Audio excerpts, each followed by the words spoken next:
Boys and girls, your attention, please. Presenting a new exciting radio program featuring the thrilling adventures of an amazing and incredible personality. Faster than an airplane, more powerful than a locomotive, impervious to bullets. Up in the sky, look! It's a bird! It's a plane! It's Superman! And now, Superman. A being no larger than an ordinary man, but possessed of powers and abilities never before realized on Earth.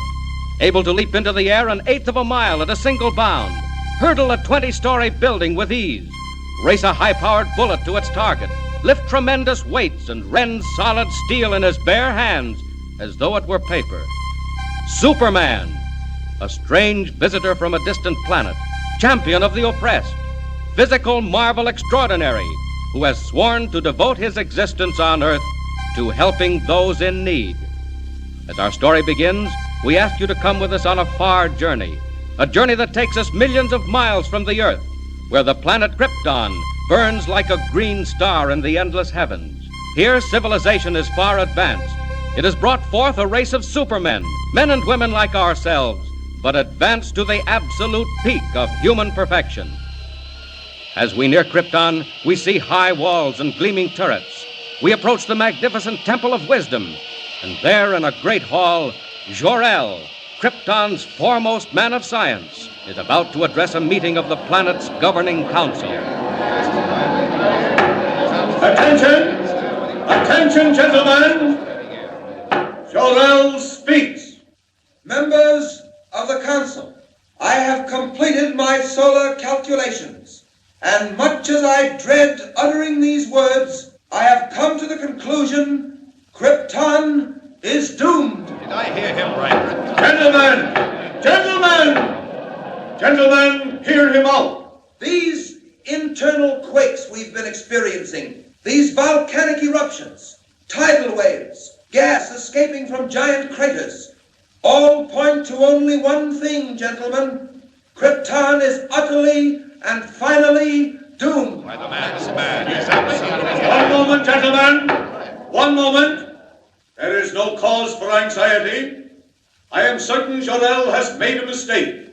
True, we have had a few minor quakes and eruptions, but nothing very serious. There must be some error in your calculations, Jor-L. No, there is no error, Rozan. I only wish there were. The sun is gradually drawing Krypton closer to it. Within a month, possibly only a week, the gravitational pull will be so tremendous that Krypton will not be able to weather the strain. And then our planet will explode like a giant bubble, destroying every living thing on it. Gentlemen, assuming for the moment, Jor-L, that what you say is true, how are we to avoid it? What can we do to stop it? There is only one way. As you all know, I have been working on a spaceship designed for interplanetary travel. With time and united effort, we might transport the entire population of Krypton to another world. Impossible. Where would we go? To the Earth. My studies tell me the atmosphere of the Earth is very nearly the same as our own. You have been working too hard, Jor-L. You need a rest. Believe me, we have the utmost respect for your knowledge and integrity. But this is carrying it too far. Planets as large as Krypton do not explode, Jor-L. Wait! Do you hear that, gentlemen? It's the forewarning of doom. Every moment is precious now. Quakes like that are sounding the death knell of Krypton. It will happen, gentlemen, and happen soon. When the last great eruption comes... When it comes, Jor-L, it shall find all of us ready. If Krypton is to die, we shall die with it. The parting would be much too severe. Very well. Laugh if you like, Rozan, and you members of the council. I have no time to laugh. My wife, Lara, and my infant son are dear to me. It is not my wish to stand by and see them destroyed. Laugh, all of you. But a time will come, and that time is perhaps very close at hand, when you will wish you had heeded the words of Jor-L. Now you think me a fool. But remember what I have said, gentlemen. When Krypton is shattered into 1,000 million stars, when the glorious civilization we have built is no more, when you and your families are swept from the face of Krypton like dust. Order, gentlemen. Order. You have heard Jor-L speak. Is it your wish that we devote time and money to the building of spaceships for the transportation of Krypton's population to another planet? No.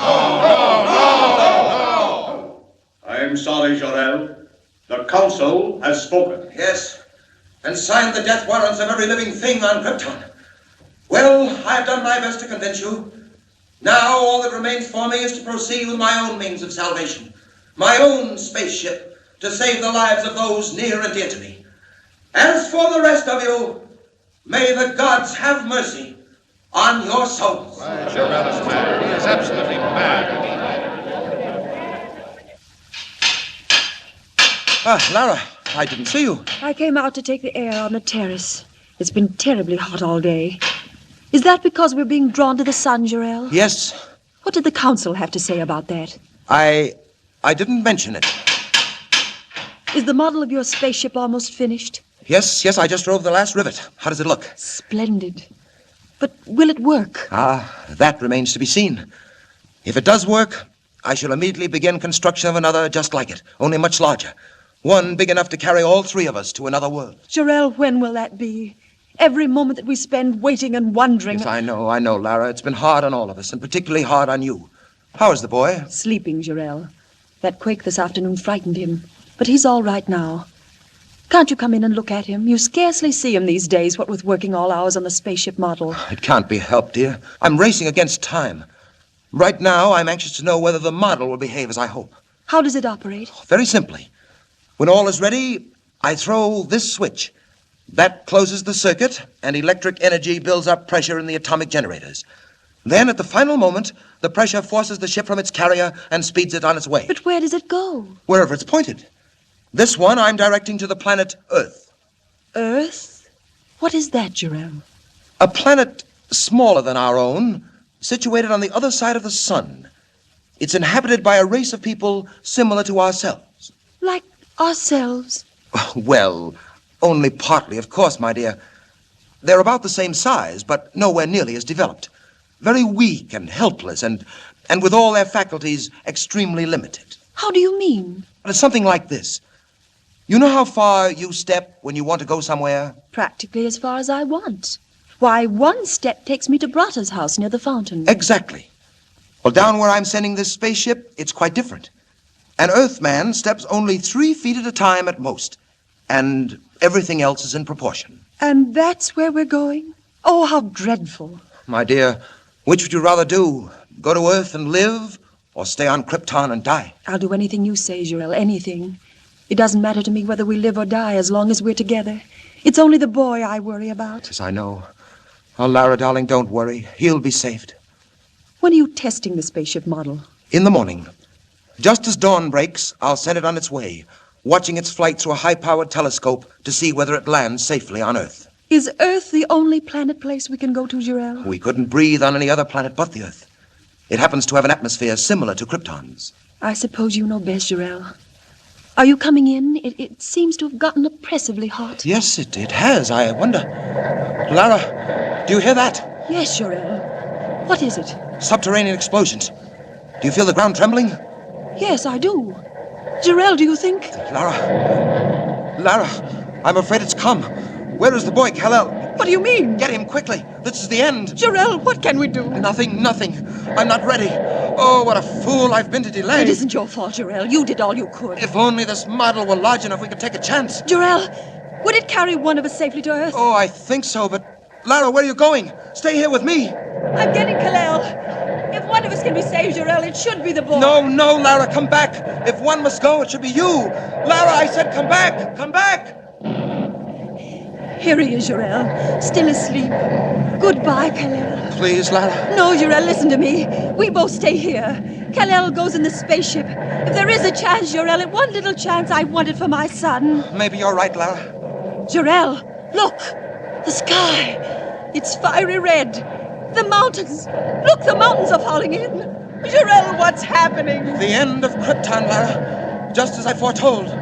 This is the last great quake. Jor-L, listen. Explosions. Here, quick, give me the boy. Kal-El. What are you doing, Jor-L? Opening the door, putting him inside. Jor-L! The house, it's swaying! It's breaking apart! Look, Jor-L! There, he's safe inside. Now for the switch. Stand back, Lara. Oh, Jor-L, will he reach the earth? Only the gods know. But there's a chance. The only chance. Stand back now, Lara. I'm going to throw the switch. Jor-L, it's getting dark. I can't see. What happened? Fire. Smoke from the center of the planet. Not much time now. Hold me, Jor-L. Has the spaceship gone? No, not yet. Waiting for pressure. We may have been too late. If it doesn't work up soon... Wait! Lara! It's off! It's on its way! Jor-L, where are you? Here, beside you, Lara. Listen, can you hear me? Our boy, Kal-El. Our son, Lara. He's on his way. On his way to Earth. Kal-El!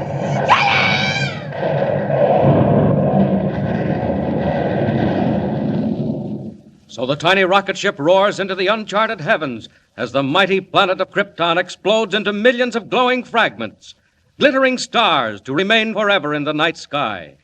Jor-L and Lara, devoted parents of the tiny boy, perish in the giant quake that destroys Krypton. But what of the rocket ship? Does it reach the Earth? Does it find its mark in all the far-flung darkness of space? Remember, don't miss the next installment of Superman. Up in the sky, look! It's a giant bird! It's a plane! It's Superman! Superman is a copyrighted feature appearing in Action Comics magazine.